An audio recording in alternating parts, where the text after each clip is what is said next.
சித்தருக்கெல்லாம் சித்தர் சிவனே போற்றி. நம்மளோட பதிவுகள்ல இதுவரைக்கும் 12 ராசிகளுக்குமான செவ்வாய் பயிற்சி பலன்களை பார்த்துட்டு வந்தோம். இனி வரக்கூடிய பதிவுகள்ல 12 ராசிகளுக்குமான புரட்டாசி மாத ராசி பலன்களை பார்க்க இருக்கிறோம். அந்த வகையில நம்மளோட இந்த பதிவுல ராசி கட்டத்துல முதலாவது ராசியா இருக்கக்கூடிய நெருப்பு ராசியான மேஷ ராசிக்கு இந்த புரட்டாசி மாதத்தோட கிரக நிலைகள் என்ன மாதிரியான யோகங்களை கொடுக்கும், என்ன மாதிரியான அதிர்ஷ்டங்களை கொடுக்கும் அப்படிங்கறத பத்தியும், இந்த புரட்டாசி மாசத்துல மேஷராசி அன்பர்கள் என்னென்ன விஷயங்களை செய்யலாம், என்னென்ன விஷயங்களை செய்யவே கூடாது அப்படிங்கறத பத்தியும், இந்த புரட்டாசி மாசத்துல மேஷராசி அன்பர்களுக்கு கிடைக்கக்கூடிய பாசிட்டிவ் என்ன, நெகட்டிவ் என்ன அப்படிங்கறத பத்தியும், நெகட்டிவ்ஸ் இருக்குது அப்படின்னா அந்த நெகட்டிவ்ஸை நம்ம எப்படி பாசிட்டிவா மாத்திக்கிறது அப்படிங்கறத பத்தியும் இந்த பதிவுல கொஞ்சம் சுருக்கமா பார்க்க போறோம். அதனால மேஷராசி அன்பர்கள் இந்த வீடியோவை கொஞ்சம் கூட ஸ்கிப் பண்ணாம முழுமையா பாக்குறதுக்கு முயற்சி பண்ணுங்க.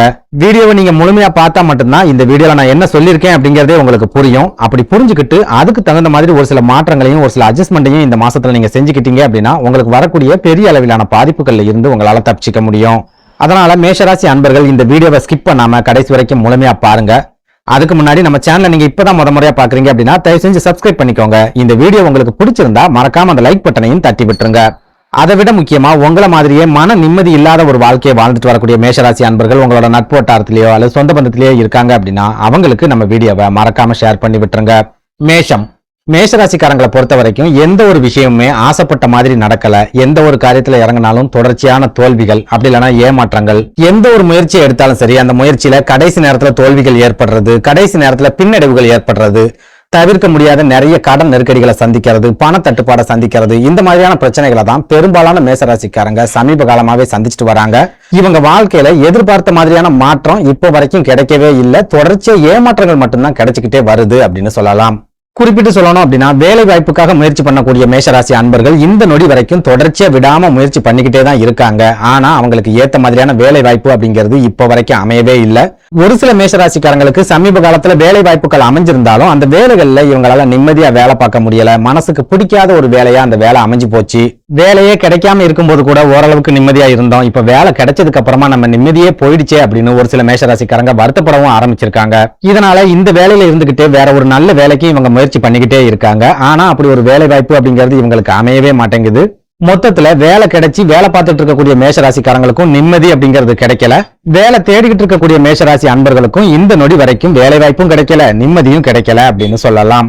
சரி, உத்தியோகம் தான் இப்படி இருக்கு, குடும்ப வாழ்க்கையாவது நல்லா இருக்கா அப்படின்னு கேட்டா பெரும்பாலான மேஷராசிக்காரங்க குடும்ப வாழ்க்கையில ஒரு நெருக்கடியை தொடர்ச்சியா சமீப காலமா சந்திச்சுட்டு வராங்க அப்படின்னு நம்மளால சொல்ல முடியும்.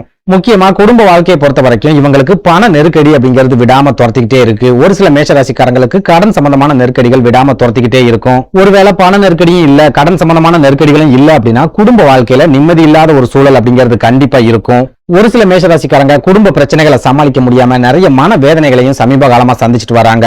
இதெல்லாம் விட முக்கியமா இப்போ ஒரு 2-3 மாசமா இவங்களோட உடல் ஆரோக்கியத்திலையும் பெரிய அளவிலான பாதிப்புகள் அப்படிங்கிறது ஏற்பட ஆரம்பிச்சிருக்கு. நிறைய மருத்துவ செலவுகளையும் இவங்க சந்திக்க ஆரம்பிச்சிருக்காங்க அப்படின்னு சொல்லலாம். ஓப்பனா சொல்லணும் அப்படின்னா பெரும்பாலான மேஷராசிக்காரங்களோட வாழ்க்கையில நல்ல விதமான மாற்றங்கள் எதுவுமே நடக்கல, நடக்கிறதுக்கு உண்டான அறிகுறிகளும் தெரியல. அதே சமயம் கெட்ட விஷயங்கள் அப்படிங்கிறது இவங்களுக்கு தொடர்ச்சியா நடந்துகிட்டே வருது. நிறைய வீழ்ச்சிகளும் ஏமாற்றங்களும் இவங்களை விடாம துரத்திக்கிட்டே இருக்குது அப்படின்னு சொல்லலாம். இப்படி ஒரு நெருக்கடியான சூழல்ல இந்த புரட்டாசி மாதத்தோட கிரக நிலைகளாவது மேஷராசிக்காரங்களோட வாழ்க்கையில ஏதாவது மாற்றங்களை கொண்டு வருமா, சின்ன சின்ன சந்தோஷங்களையாவது கொண்டு வந்து சேர்க்குமா அப்படிங்கறத பத்தி பார்க்கலாம். அந்த வகையில இந்த புரட்டாசி மாதத்தோட கிரக நிலைகளை ஆராய்ச்சி பார்க்கும்போது இந்த மாதம் முழுக்கவே சூரிய பகவான் உங்க ராசிக்கு 6வது வீடான சத்ருஸ்தானம் அப்படின்னு சொல்லப்படுற கன்னி ராசியில கேது பகவானோட இணைஞ்சு சஞ்சாரம் பண்ண போறார். உங்களோட 5வது வீட்டுக்கு அதிபதியான சூரிய பகவான் 6வது வீட்டுல இருக்கும்போது எதிரிகளால உங்களுக்கு ஏற்படக்கூடிய நெருக்கடிகள் முழுமையா குறையும் அப்படின்னு சொல்லலாம். தொழிலா இருந்தாலும் சரி, வியாபாரமா இருந்தாலும் சரி, அல்லது உத்தியோகமா இருந்தாலும் சரி, உங்க எதிரிகள் ஜெயிச்சுக்கிட்டே இருக்கிறத இவ்வளவு நாளும் பார்த்திருப்பீங்க. ஆனா இந்த புரட்டாசி மாசத்துல நீங்க ஜெயிக்கிறத உங்களோட எதிரிகள் பார்க்க போறாங்க. உங்க கண்ணு முன்னாடியே உங்களோட எதிரிகள் கொஞ்சம் கொஞ்சமா வீழ்ச்சி அடையறத நீங்களும் பார்க்க போறீங்க அப்படின்னு சொல்லலாம். புரியுற மாதிரி சொல்லணும் அப்படின்னா சத்ருஸ்தானத்துல இருக்கிற சூரிய பகவான் உங்க எதிரிகளை நாசம் பண்ணுவார். உங்களுக்கு வரக்கூடிய நிறைய எதிர்ப்புகளை மட்டுப்படுத்துவார்.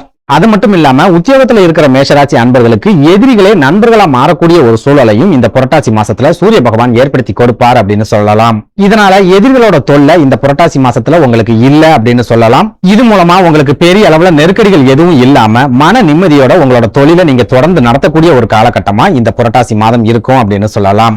அதே நேரம் சூரிய பகவான் தன்னோட சொந்த ராசியான சிம்ம ராசியை விட்டுட்டு கன்னி ராசிக்கு பயிற்சி ஆகும்போது கன்னி ராசியில ஏற்கனவே கேது பகவான் உட்கார்ந்திருக்காரு அப்படிங்கறதால இந்த புரட்டாசி மாசத்துல நீங்க எந்த ஒரு காரியத்துல இறங்கினாலும் சரி நிறைய அலைச்சல்கள் அப்படிங்கறத சூரிய பகவான் கண்டிப்பா கொடுப்பார். எந்த ஒரு காரியமா இருந்தாலும் சரி நீங்க நினைச்ச நேரத்துல அந்த காரியத்தை உங்களால கண்டிப்பா முடிக்கவே முடியாது. 10 தடவை 15 தடவை அலைச்சலுக்கு அப்புறமா தான் அந்த காரியம் முடிவுக்கு வரும்.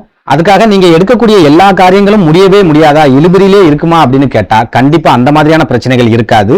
கொஞ்சம் அலைச்சல்கள் அப்படிங்கிறது கூடுதலா இருக்கும். ஆனாலும் நீங்க எடுக்கக்கூடிய காரியங்கள்ல கண்டிப்பா வெற்றிகள் அப்படிங்கிறதும் உங்களுக்கு கிடைக்கும் அப்படின்னு சொல்லலாம்.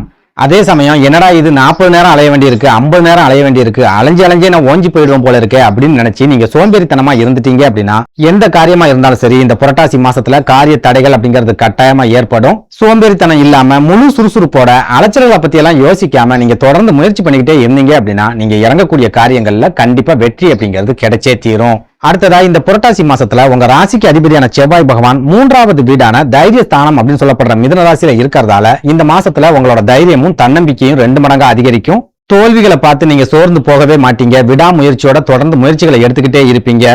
பெரும்பாலான நேரங்கள்ல நீங்க ரொம்ப சுறுசுறுப்பாகவும் ஆக்டிவாவும் இருக்கிறத நீங்களே உணர முடியும்.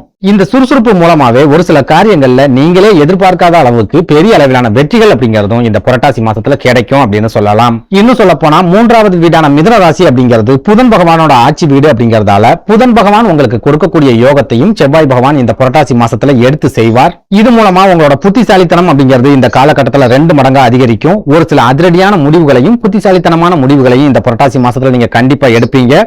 முக்கியமா ரொம்ப வருஷமா தீர்க்க முடியாம இருக்கிற பிரச்சனைகளை கூட நீங்க ரொம்ப திறமையா ஹேண்டில் பண்ணக்கூடிய ஒரு மாதமா இந்த புரட்டாசி மாதம் இருக்கும் அப்படின்னு சொல்லலாம். அதே சமயம் 3ல செவ்வாய் பகவானும் 6ல கேதுவோட இணைஞ்சு சூரியனும் இருக்கிறதால இந்த புரட்டாசி மாசத்துல உங்களுக்கு கட்டுப்படுத்த முடியாத அளவுக்கு கோபம் அப்படிங்கிறது ஏற்படும். ஒரு சில மேஷராசி அன்பர்களுக்கு முன் கோபம் அப்படிங்கிறது அளவுக்கு அதிகமா ஏற்படும். இந்த கோபத்தால உங்க குடும்ப வாழ்க்கையில ஒரு சில பிரச்சனைகள் அப்படிங்கிறது ஏற்படலாம். ஒரு சில மேஷராசிக்காரங்க அதிகமான கோபத்தாலேயே வெளி இடங்கள்ல ஒரு சில பிரச்சனைகளையும் சண்டை சச்சரவுகளையும் சந்திக்கிறதுக்கு கூட இந்த புரட்டாசி மாசத்துல அதிகமான வாய்ப்புகள் அப்படிங்கிறது இருக்குது. இதனால மேஷராசி அன்பர்கள் இந்த புரட்டாசி மாசத்துலயும் உங்களோட கோபத்தை கண்டிப்பா கட்டுப்பாட்டுக்குள்ள வச்சுக்க முயற்சி பண்ணுங்க. எந்த சூழல்லையும் வெளி இடங்கள்ல இருக்கிற கோபத்தை குடும்பத்துல கொண்டு வந்து காட்டாதீங்க. குடும்பத்துல இருக்கிற கோபத்தை வெளி இடங்கள்ல காட்டாதீங்க. இன்னும் சொல்ல போனா தேவையில்லாத கோபத்தால உங்களுக்கு எந்த விதமான லாபமும் கிடைக்காது. தேவையில்லாத நெருக்கடிகள் மட்டும்தான் வந்து சேரும் அப்படிங்கறத மனசுல வச்சுக்கிட்டு கோபத்தை குறைக்கிறதுக்கு முயற்சி பண்ணுங்க. அடுத்ததா உத்தியோகத்துல இருக்கிற மேஷராசிக்காரங்களை எடுத்துக்கிட்டோம் அப்படின்னா வேலை செய்யற இடங்கள்ல உங்களுக்கு ஒரு சில நெருக்கடிகள் பிரச்சனைகள் அப்படிங்கிறது இருந்தாலுமே குரு பகவான் 2வது வீட்டுல இருக்காரு அப்படிங்கறதால பெரிய அளவுல பண தட்டுப்பாடு அப்படிங்கிறது உங்களுக்கு வராது. இன்னும் சொல்ல போனா நீங்க சண்டை போட்டுக்கிட்டே தான் வேலை பார்ப்பீங்க, மனக்கசப்போட தான் வேலை பார்ப்பீங்க. ஆனாலும் உங்களுக்கு தேவையான வருமானம் அப்படிங்கிறது உங்க கைகளுக்கு கட்டாயமா வந்து சேரும் அப்படின்னு சொல்லலாம். இதனால இந்த புரட்டாசி மாசத்துல நமக்கு பண நெருக்கடி ஏற்படுமோ அப்படின்னு நினைச்சு நீங்க பயப்படவே வேண்டாம். ஏற்கனவே உங்களுக்கு இருக்கக்கூடிய கடன் சம்பந்தமான நெருக்கடிகள் அப்படிங்கிறது இந்த புரட்டாசி மாசத்துலயும் இருந்துகிட்டே தான் இருக்கும். ஆனாலும் அந்த கடன்களை சமாளிக்கக்கூடிய அளவுக்கு பண வரவையும் நீங்க தாராளமா எதிர்பார்க்கலாம். அடுத்ததா திருமணம் ஆகாம தவிச்சிட்டு வரக்கூடிய மேஷராசிக்காரங்களை எடுத்துக்கிட்டோம் அப்படின்னா 2வது வீட்டுல இருக்கிற குரு பகவான் திருமணத்துக்கான வாய்ப்புகளை கட்டாயமா ஏற்படுத்தி கொடுப்பார். அதே நேரம் செவ்வாய் 3லயும் சூரியன் 6லயும் இருக்கிறதால உங்களுக்கு கொஞ்சம் கூட பொருத்தமில்லாத வரங்களா உங்களுக்கு வந்துகிட்டு இருக்கும். அந்த வரங்களை ஏத்துக்கிறதா வேண்டாமா அப்படிங்கிற ஒரு குழப்பம் உங்களுக்கு கண்டிப்பா ஏற்படும். தப்பி தவிர ஏதாவது நல்ல வரன்கள் வருது அப்படின்னாலும் அந்த வரன்களை பேசி முடிக்கிறதுல கடைசி நேர தடைகள் அப்படிங்கிறது இந்த புரட்டாசி மாசத்துல இருக்கும் அப்படின்னு சொல்லலாம். இதனால திருமணத்துக்காக காத்திருக்கக்கூடிய மேஷராசி அன்பர்கள் இந்த புரட்டாசி மாசத்துல ஸ்ரீமன் நாராயண சுவாமியை வழிபடுறதுக்கு முயற்சி பண்ணுங்க.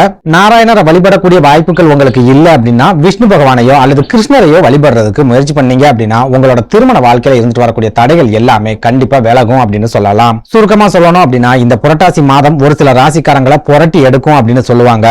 ஆனா மேஷராசிக்காரங்களை பொறுத்த வரைக்கும் இந்த புரட்டாசி மாதம் ஓரளவுக்கு மன மகிழ்ச்சியை கொடுக்கும் அப்படின்னு சொல்லலாம். நன்றி, வணக்கம்.